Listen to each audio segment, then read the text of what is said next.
अपने लोकन के मिथिला संस्कार पर स्वागत करै छी। और शिव पुराण से एकटा कथा लेलहुँ हँ हम जे जागरण के की महत्व छै से एकटा छोट छिन कथा है शिव पुराण के। उनकर कथा के कहि सकैया, हमरा जे अबैया शिव पुराण से एकटा लेलहुँ हँ से एकटा छोट छिन शिवरात्रि के कथा दऽ रहल छी से सुनू। एकटा जे व्याधा रहथिन, बहुत शिकारी करथिन, बड़ शिकार कऽ जानवर सबके मारि कऽ खाथिन। ओ जंगल में जे दिन शिवरात्रि रहे वो जंगल में गेलखिन शिकार करऽ ला। शिकार करैत बहुत दूर चलि गेलखिन, हुनका कतौ शिकार नहीं भेटलनि तऽ सोचऽ लगलखिन जे आब तऽ हमरा शिकारो नहीं भेटल, लुक झुक बेर होबऽ लगलै।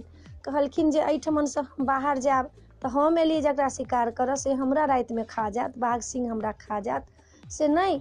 आ ओहि दिन शिवरात्रि के दिन रहे सएह, तऽ हुनका पता की रहनि, ओ तऽ भक्षण करथिन, मांस के अपन मारथिन खाथिन, हुनका की पता जे शिवरात्रि छै कि की छै। शिवरात्रि रहनि ओहि दिन, कहलखिन आब बाहर जायब तऽ हमरा अपने बाघ सिंह खा जायत, हम की दोसर के शिकार करबै, हमरे बाघ सिंह खा जायत। ओहि दिन ओ एक रत्ती पानियो नहीं पीने रहथि, किछु नहीं, लुकझुक बेर भऽ गेल रहै शिवरात्रि के। की केलखिन, कहलखिन आब कोन उपाय करू तऽ एकटा बेलपत्र के गाछ रहनि, ओहि बेलपत्र के गाछ पर ओ चढ़ि गेलखिन। चढ़ि कऽ आ गुस्सा से पित्त से बेलपत्र के एना कऽ तोड़ने जाथिन, एना कऽ गाछ से तोड़ि कऽ एना कऽ फेकने जाथिन। ओ एहिठमन देखियौ, भगवान जहन रीझऽ वाला होइ छथिन तखन बात कहै छी। बेलपत्र के पास में शिवलिंग रहनि, ओहि दिन शिवरात्रि रहनि। ओ राति भर पानियो नहीं रहथिन पीने, हुनका नहीं शिकार भेटलै, नहीं खेने रहथिन। ओ बेलपत्र तोड़ि कऽ एना कऽ फेकने जाथिन। ओ सबटा बेलपत्र जाकऽ से हुनकर शिवलिंग रहनि ओहिठाम महादेव के, ओहि पर पड़ल जानि।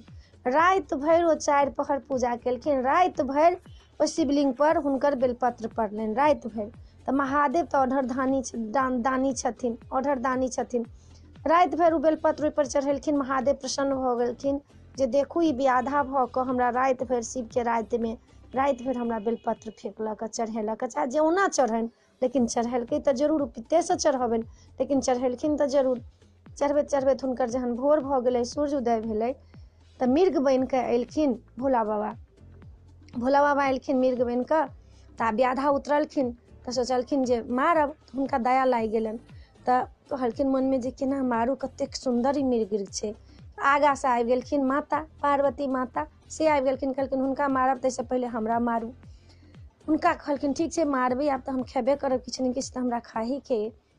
ओहो देखलखिन मन में हुनका आबि गेलनि भावना जे नहीं मारबनि। तकर बाद आबि गेलखिन कार्तिक कहलखिन कि हुनका मारब ताहिसँ पहिले हमरा मारि दिअ, बच्चा रहथिन, हमरा मारि दिअ, छोट मृग बनि कऽ एलखिन।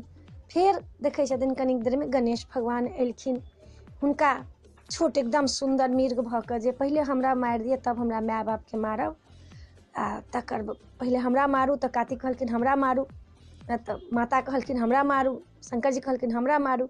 ई दुनू बच्चा कहलखिन कि हमरा माय बाप के जे मारब तऽ हम तऽ जी नहीं पायब, ताहिसँ पहिले हमरे मारि दिअ, से हम माय बाप के मरल हमसब नहीं देख सकै छी। जखने ओ तीर उठेलखिन हुनका मन में ई भावना आबि गेलनि कि बाप रे बाप, कोना कऽ मारियनि, जे देखू तऽ कते सुंदर सुंदर मृग छै, माय बाप ला कहै छनि। ओ तीर कमान ओहिठमन छोड़ि देलखिन आ बैस गेलखिन सोच में। महादेव ज्ञान दऽ देलखिन हुनका, ज्ञान देलखिन महादेव, साक्षात महादेव और माता शक्ति स्वरूपा पार्वती माता ठाढ़ भऽ गेलखिन, कार्तिक गणेश सब ठाढ़ भऽ गेलखिन। कहलखिन मांग तो की मांगै छै, आई राति में शिवरात्रि के राति में तो भरि राति बेलपत्र पित्त से तो चढ़ेले है, देखिए एहिठमन शिवलिंग छै। व्याधा छक पड़ि गेल, बाप रे बाप हमर पाप मुक्त भऽ गेल। ओ महादेव के पैर पकड़ि लेलखिन, कहलखिन कि नहीं, हम आब व्याधागिरी नहीं करब, हम जानवर के नहीं मारब, से अपने हमरा अपना शरण में लऽ लिअ। ओ व्याधा जे रहथिन, जे राति भरि जगलखिन, ओ व्याधा की भेलनि हुनका जे तैर गेलखिन, ओ कैलाश चलि गेलखिन हुनका संगे संगे, हुनकर गण बनि कऽ हुनका ओहिठाम रहऽ लगलखिन व्याधा। तऽ ई शिव के महिमा ये, ई शिवरात्रि के महिमा ये। तऽ हिनका जागरण के बहुत महत्व देल छनि। व्रत करै छी तऽ जागरण जरूर करू, राति में भजन करू, कीर्तन करू, जे मोन होइए सएह करू। हमरा तऽ जे अबै छलथि कथा एहि वीडियो में एतबे ये। ई कथा अपने सबके शिव विवाह के, शिवरात्रि की कथा नीक लागत तऽ हमरा सब्सक्राइब करऽ नहीं बिसरबै, जरूर सब्सक्राइब करबै आ जरूर कहबै जय मिथिला, जय भोला बाबा।